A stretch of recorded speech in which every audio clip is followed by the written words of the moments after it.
All right, all of you freedom-loving boys and girls, welcome to Centerline Systems. Hey, this is one of our loadouts with John. And it's early in the morning on bullshit tax day, so here's a cup of coffee, everybody. John, thanks to you for being on. But I just realized this is like, John, this is like maybe the second or third one we've done early in the morning where we're both having coffee.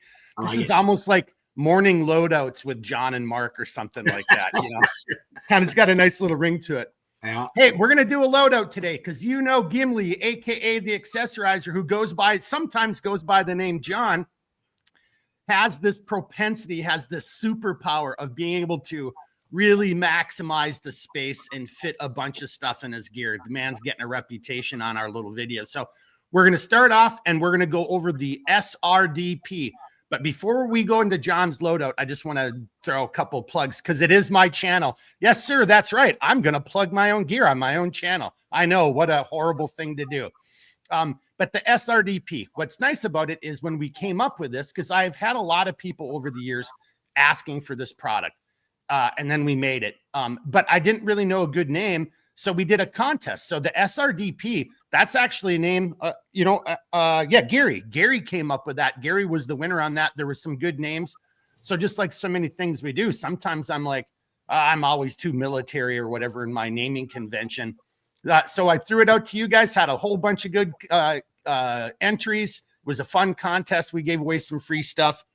And also the other part, I really appreciate, I had some field testers. I've got a little group of people field testing within my little circle, you know, people I trust, John being one of them, to give me good, honest feedback. But, you know, in a lot of areas, you need to go outside of that and find other people, and especially this. So like, I wish I, as a business, could have purchased every takedown, whether that was a long rifle, a shotgun, or a bow, because then I could have done it for business purposes, right? I was doing my R&D, but I obviously couldn't go and buy a ton of different platforms. So I threw it out there to people, hey, who's got this and who's got that? And a bunch of people who had those actually field tested. So when I read off a bunch of the weapons platforms that I know for a fact fits in there, it's because of great men and women like you guys did that field testing for us and confirmed it. So again, before we get over to Gimli, I just want to show it off. This is going to be a little bit of a difficult one just because of the size, right? It's the SRDP. Now, we built this around just think of the, hey, you know, John, I think we might have to start over. I'm getting some weird reverb. For me? Yeah, I'm hearing myself talking on your side. That's weird. Yeah, okay, let's hang on. What about now? Yeah, look up for the NSA guy. I don't have anything on. Well, okay, I think it may have been the phone or something or whatever, but it was coming through. We're good. I did have my phone sitting next up. Yeah, that might be it. Yeah, okay. See there, I just heard myself just for a quick second there. Yeah, thanks a lot, NSA guy. Way to ruin our video. Let's roll with it and see, you know, where we go with it.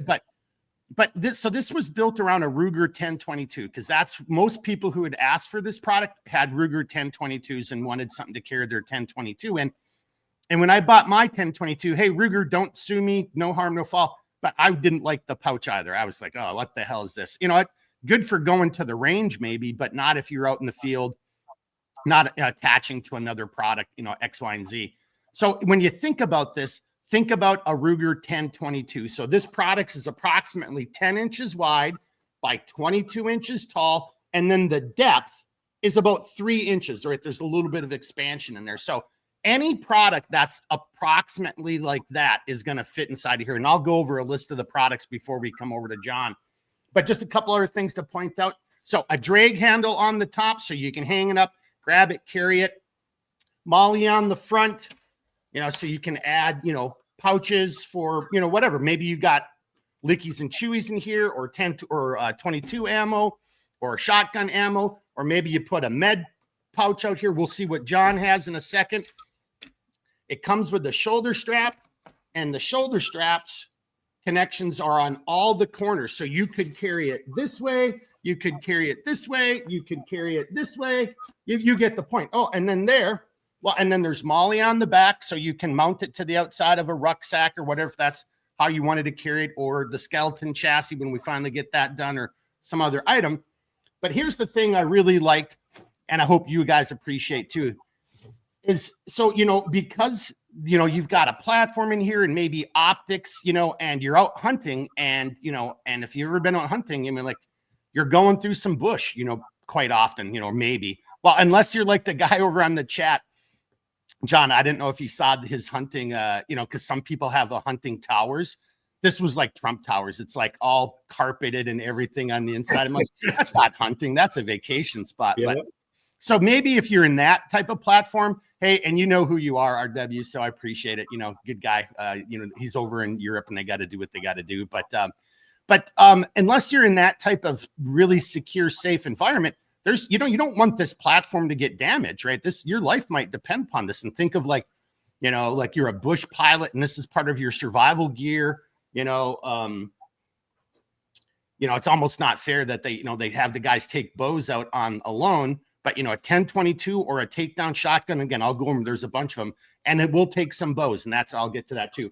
But so whatever that platform is, you want to protect it. So this is the one thing I want to show off. So I have a 10-22 in here, right?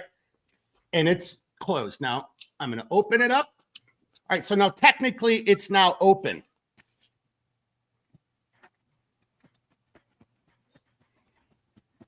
It won't come out. I am actively trying to get that to open up.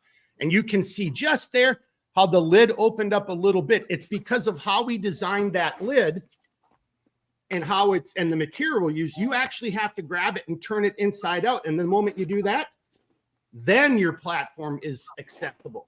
So even if it inadvertently opens up on you, you're not at risk of losing whatever key item you have in there, because that's mission critical stuff. You don't want to lose it. You don't want to break it.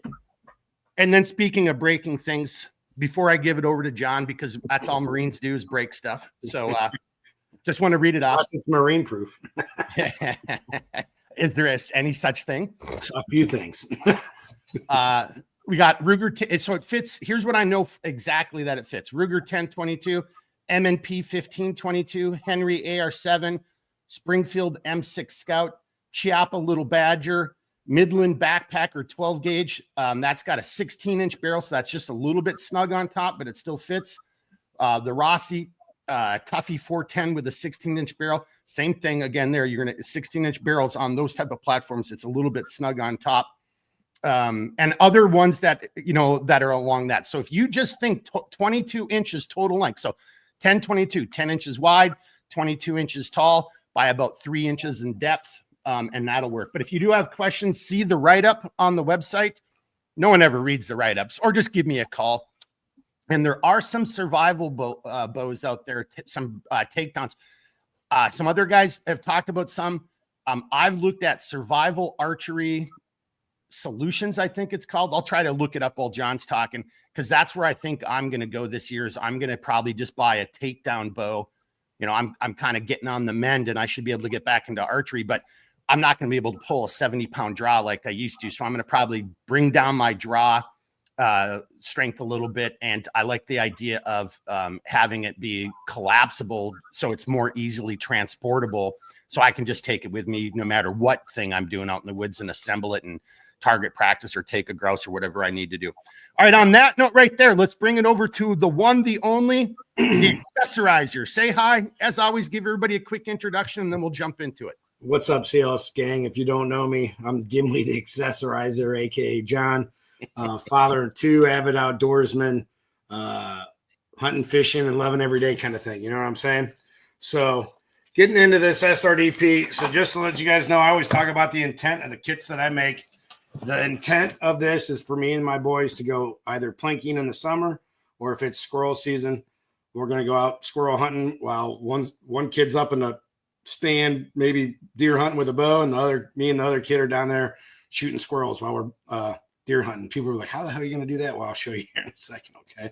So on this, I always carry this in the scout configuration. Okay. But so on this SRDP, I have a gap pouch, one of the utility pouches, and a flashlight pouch over here. We'll get into all that. And then up here, like I said, I like to carry this like this in a scout configuration. Up top, I have an ammo bag. If we're planking, I mean, I got two boys. They like to shoot and they got semi-autos, so we blow through ammo pretty fast. This little bag will hold 1,000 rounds. There's probably, I don't know, probably 300 or 400 rounds in it now. Okay. So that goes in between the strap that holds the lid. Okay. That's a good use. That's a good use of that. You know, because you could either run the straps through the molly or any other type of thing on that other pouch, or just use it to pin in there. That's a good use. And then you see this has a loop in it, right? Can you see that loop? Yep. So one of these will go through the loop because if I'm carrying, it hasn't dropped down since I'm carrying Scout, but just in case, it's through the loop. Yeah, but no, that's a good use of that. I like that, using that space up there. So we'll go through the main pouch, and then I'll turn you down and show you all the goodies I have in the little pouch. So, like I said, when this came out, I was like, holy crap, there's a pouch for the 1022. So I have the same, I had the same 1022 that Mark just showed, still do. So that's why I got it. That cheap Chinese piece of crap bag that it came with, it tore like the Velcro that holds the pieces parts together. It literally tore when I was taking it out of the box for the first time. Yeah. Okay. So they're crap. Okay. So this is clear, YouTube. This is for training purposes, just to let you know. Okay. So this is a 1022. This stock right here, Magpul makes it. It's called the XR22 backpacker, I believe. Yeah, it's the backpacker. It's like $80. It is awesome. Okay. Because it holds your barrel into the stock. In your grip here, if my hands are working this morning, I haven't had my blood pressure built. They're a little tight. Anyway, so this comes out, this little recess. I have a cleaning kit in there. It's a cable and like patches to clean your barrel. Yep. In here, I got 3 magazines.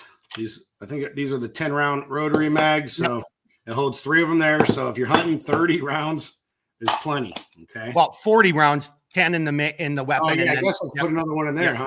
Yep. Oh, no, Mark just cost me money. Now I got to go buy another. Yeah, now you got to buy another one. That's what I had to do. Hey, go back to that, though. I just want to show, let's give props where props are due. So that Magpul, that's a really damn good stock, and it's easy to put on. It's very easy, you know, but having that up in your cheek stock weld and taking use of that space, and then the same in the pistol grip, that's very smart on their part. I'm a big fan of that Magpul stock right there, that backpacker. Yeah, and like you said, you don't have to be Blake from Fog Firearms to put it together. I mean, yeah, I am a Marine and I did it. So there's something that's Marine proof. All right, so and then in this wrapped around that, I had a schmog just for, you know, if you need an elbow rest or something like that. Well, and also it's not a bad idea to help protect that optic. I mean, because, you know, well, hey, and honestly, we should have done that. The interior of the SRDP, so it's 500 denier on the outside, and then it's that special rubberized material used on the inside. So that really, it provides another layer of protection against scrapes and abrasion, you know, because look, John's running a pretty good size optic. Right. I'm just running a little red dot on mine, but you know, dude, you're dropping money on that stuff. You want to have some protection. So the interior of the product itself is designed for some of that, but then it never hurts to wrap your schmog because that's another nice to have, you know, like whether you want to wear it as a scarf, camouflage, you know, use it that's to like padding. Yeah. In case you fall down, you know, like the years ago on Meat Eater, was it Joe Rogan was on Meat Eater and he missed a deer because he fell down and it knocked the zero off his scope. This was like years ago when Meat Eater was just coming out, first or second season. So that's extra padding in case you slip and fall in the woods. Yeah. And it could be a sling. It could be, you know, set it down next to your rifle to collect all your brass as your brass is being injected. You know, like there's a million things. So even something small like that just shows that John's really thinking. So that, and I'm sorry to bring us back to that, but I saw that. And I wanted to point it out because those are the often overlooked small things that we should all do. And it doesn't take much, right? And there's so much functionality and use to them. Right. Well, and then you got an extra hat if it's cold out, okay? There you go. So, all right. So we'll move on from that. So the main pouch is empty. Now I'm going to turn you guys down so we can get into these pouches. Dun, dun, dun. Yep, that's a pretty good view. Okay. Actually, can you there you go. That way's better. There you go, okay. Sir. Yep. Now over here in this flashlight pouch, I have hearing protection for me and the kids and the deer that can't hear us when we're shooting squirrels in the woods, right? So if anyone didn't pick up what he's putting down, that's called a suppressor. So right. That's what he means by hearing protection. Right. So that's what they're called in my house. That way my wife can't yell at me for spending money on suppressors. All right, so hang on. I'm sorry. That's just too funny. All right, boys, did you pick that up? Don't call it a suppressor. Say you're doing it. It's ear pro. It's hearing protection for you and the family. That's how you're going to slip it by household 6. Well done, sir. Well done. Okay, so in the gap pouch, I have a pistol. Remember, this is a plinking kit, so we are plinking with pistols and a rifle. Okay. For when we are plinking, I have a 25-round mag. That way, one kid's loading this up while another kid is blowing through a couple of these mags, and we can rotate. Make sense? That way I don't have to listen to my 14-year-old bitch to my 12-year-old about hurrying up or this and that or anything like that, okay? And so that's and just I'm sorry, in all my excitement, you're just running a gap pouch. That's what that looks like right there. That's a gap pouch. And what's nice is the way, because like trying to find pouches that take these curved clips are practically impossible. And the one that I did find just looks chunky as hell. So when you put a pistol in here, that literally it's like it was made for it. It takes up all the space. John, of course it was made for it. You know, whatever. Come on, man. You see how that fits in there? It's sweet. Yeah. Now you can fit 3 of them in there, but you got to mangle them and all that, play around with them. Okay. All right. So there's that. All right. And then down here in our utility pouch, I got a fire pit by our range. So if it's cold or we want to eat lunch out there, I got something to make fire. I always have a pocket knife. Everybody knows I'm not a big belt guy because I got a disease called no acetol, so I wear suspenders. So every one of my kits has something that normal people would wear in their pockets. I cannot wear stuff in my pockets, otherwise my pants will fall. All right. So always got a pocket knife. I got a small fixed blade knife. You guys know I like fixed blade knives, fire prep and stuff like that. So there's a small fixed blade knife in there. So when we talked about the Sherpa belt loadout, this is a 5-inch stainless steel laundry hook that I sharpened the point to it. So when I kill squirrels, that goes through its Achilles tendon. Then it goes through the SRDP. And then when my wife looks at us out the back window and sees the kids walking around with 5 squirrels hanging from them, we feel like Paul Bunyan, you know what I'm saying? And she's just shaking her head saying, oh, my Lord. Oh, no, I think it gets her going, man. Oh, okay, good. Okay, so I got a couple eyeglass wipes for optic, and then a small Write in the Rain pen and notebook for keeping score, knowing my MOA adjustments and all that kind of stuff, okay? Because, the boys are competitive, so we're going to keep score on how many sounds we hear. All right, I got a little bit. So I'm sure everybody knows 22 LR is extremely dirty. So I got a little gun oil in here to lube us up in the back. And then I have 4, and then 1 in the pistol magazines for the pistol. These are only 10-round mags. Again, 1 person shooting, the other 2 are loading mags. And those are 22. That's a 22 as well, right? So everything you're carrying in that system, is all 22. So straight up plinking, right? So, and then this, as a threaded barrel, so we can put the hearing protection on that as well. I'm just going to call it that for the rest of my life. I'm just going to call it Ear Pro. People be like, what you put that inside your ear? No.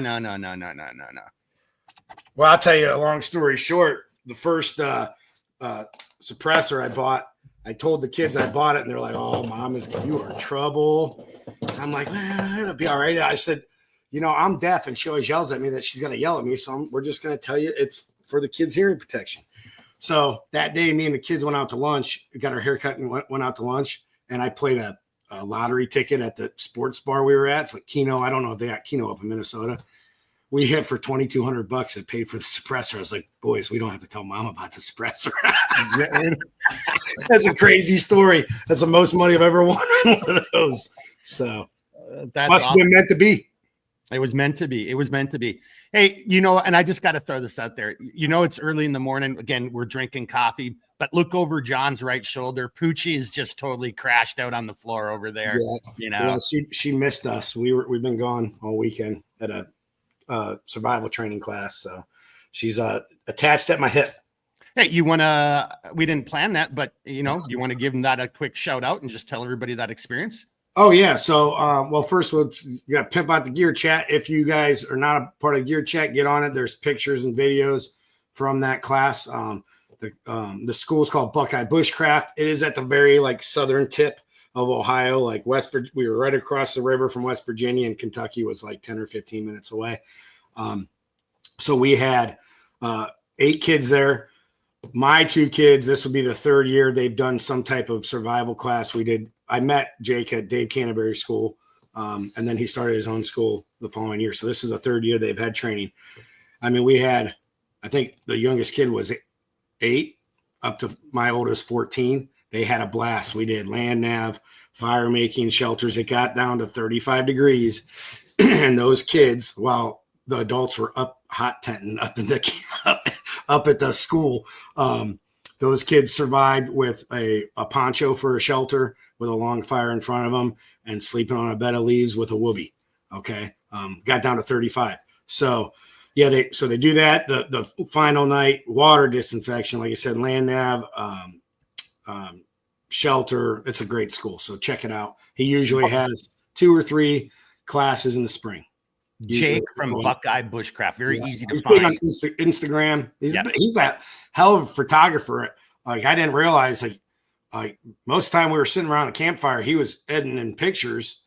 And my buddy's he goes, yeah, if you want a social media presence, 9 times out of 10, they're photographers, and you got to have great pics for Instagram. Otherwise no one pays attention to you. I'm like, that's over I don't even have an Instagram account. So that's over my pay grade. I don't know nothing about it, but yeah, check out the pictures. They're pretty cool. Well, I was just going to say, check out the school too. I mean, so his name is Jake from Buckeye Bushcraft. John actually over on the chat, like you said, just shared some pictures from that experience over the weekend with all of us on the chat. That was cool to see it. And hunting season is just right around the corner. Matter of fact, we got another guy from Germany sharing, pictures of putting up deer stands in the Taj Mahal of deer hunting. So anyway, but hey, again, if you need, it's on the website, the types of platforms the product will carry.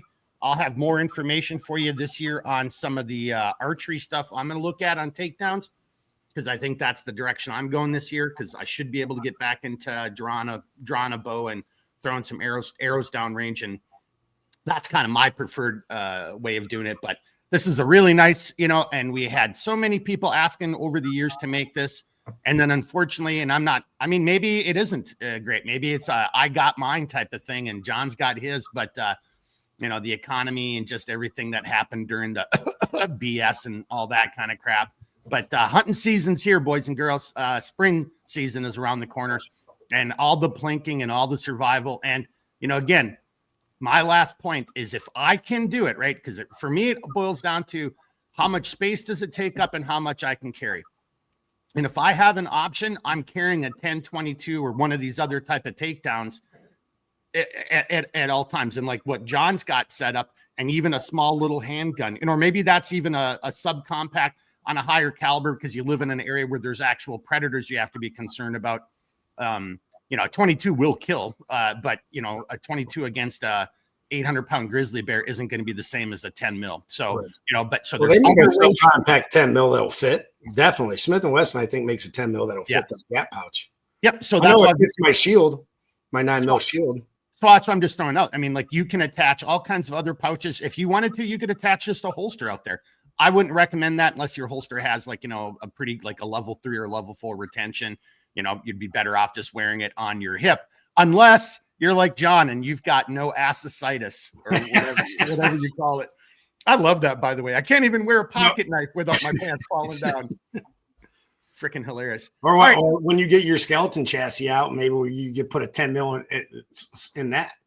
And attach that on the back, maybe. You will definitely be able to do that. You could probably have 2 on each side is what you'll be able to do. And just on that, just a quick little plug. So, you guys, the customers, come first. And whenever I'm doing prototyping, we put an order in like we were just a customer, and we were supposed to be up for this week, but I wanted to do one more week of customers. So I slid my stuff right into the future, but we'll get back on the final prototyping of the skeleton chassis next week. Oh, and I should have said it. Today is tax day. I don't know how you guys feel about it. We need to get rid of income tax. We just need to get rid of the Fed, and that's another story. But yeah, whatever. Nothing taxes, the only two guarantees in life. Yeah. All right. Well, hey, John, why don't you give us some final comments, thoughts? We're at 25 minutes. I really, again, as always, appreciate you coming on. Give us some of your final thoughts and comments, and then we'll take her on out. All right. Well, I'll tell you what, I love this kit. Check it out. It's really great to have all your stuff in just one bag. Like sometimes most of the time I work late, right? Hunting season, I get home and you don't have to worry about scent or anything like that. When it comes to squirrels, I pull my HVAC van up. I'm like, hey, it's still light out. Just grab the SRDP and then walk straight out in the woods and maybe get myself a squirrel or two, And I will tell you, if you've never gone squirrel hunting with hearing protection on the end of your rifle, it'll make a grown man giggle inside. Oh yeah. You're literally just hearing the sound of the bolt action working. Yeah. And if you put it on a single shot bolt action, you wouldn't hear anything. And like we literally, we got a couple squirrels. 5 minutes later, there's a 4-point buck at my feeder.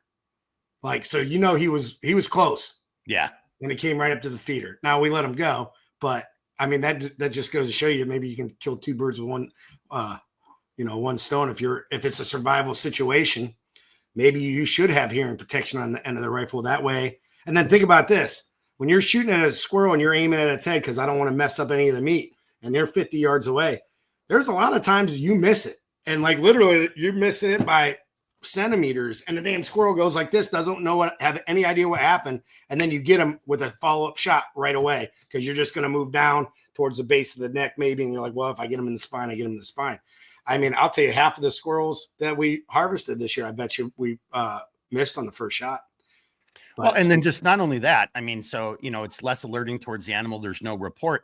But again, depending on what kind of survival situation you think you're in, maybe you don't want anyone else to hear that report. Maybe you don't want people to know that you're out hunting or you're out foraging or whatever you're doing, right? So there's a lot of pros for having hearing protection on any one of your platforms. Lots of pros behind it. Now, if you guys do, just quick. No, again, just real quickly though, but cans do affect, right? So, you're zero without the can, you got a zero with the can on. It is going to, were you going to say that then? Sorry. Yep. So like when we shoot, we always shoot with a can on 100% of the time. Sighting the scope in, it's always got a can on it, right? Yeah. So the only thing I would say is if you end up getting a can for a 22, get all titanium. The first can that I had was like a multi-caliber for like 45 all the way down to 22. And that sucker took me 8 hours to clean, because 22, after about 100 rounds, it gets caked up. This thing is 100% titanium. So the baffles, you can I throw it in the ultrasonic cleaner that my son uses for his like retainer, and you go to sleep and you wake up in the morning and you wipe everything off. So spend a little bit of extra money. You will thank me, because you'll be cursing at the thing with a brass scraper, get all the fouling and crap off of those baffles if you go with aluminum baffles. Hey, that is a great point. And leave a comment below if you want to see a video where John shows what that ultrasound thing is. I can see it in my head, but maybe you don't. Maybe you're not into sport hunting or recreational shooting or home defense, however you want to look at it. Maybe you're saying, well, I'm never going to get a suppressor. I'm never going to get a can.